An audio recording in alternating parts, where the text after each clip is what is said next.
that I teach inside the course, and I don't have time today to go, into great detail on all of them, but just so you can get a good understanding of how you start to recover your insulin resistance. I teach you proper meal timing and intermittent fasting strategies. Now, don't get scared by the whole fasting thing, because as you can see on that last slide, that my student was fasting 16 to 17 hours a day and seeing huge progress.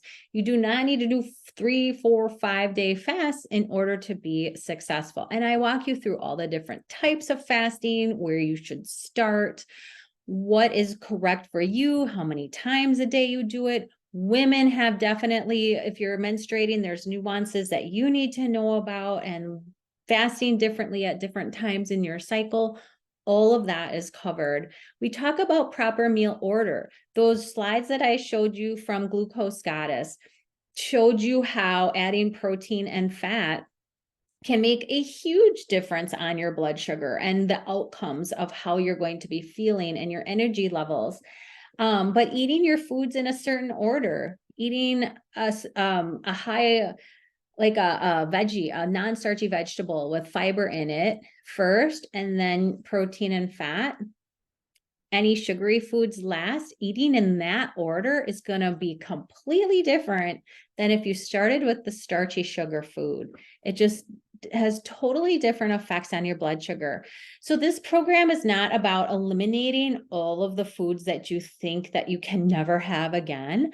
Definitely you need to eat whole food most of the time, but if you're at a birthday party and you want a little ice cream, like little hacks, like eating the ice cream after a meal as opposed to eating it by itself, those things have major differences in your blood sugar and how you will respond to the ice cream.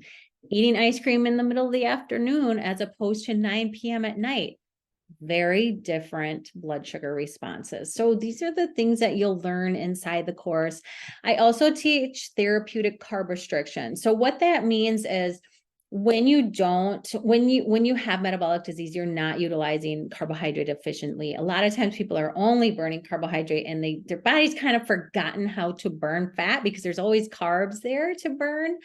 So we scale back on carbohydrate. Again, this is not about being in ketosis all the time or only having 20 carbs a day for the rest of your life. That's not what I'm about, but you do usually need to scale back, at least for a time, and cycle some carbohydrates, and very strategically at strategic times of the month, especially if you're menstruating, and just learning how to, have those carbohydrates at certain times that they won't affect your blood sugar so much.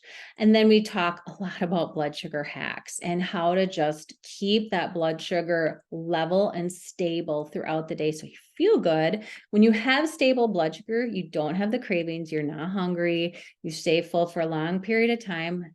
And honestly, it's like weight loss becomes effortless.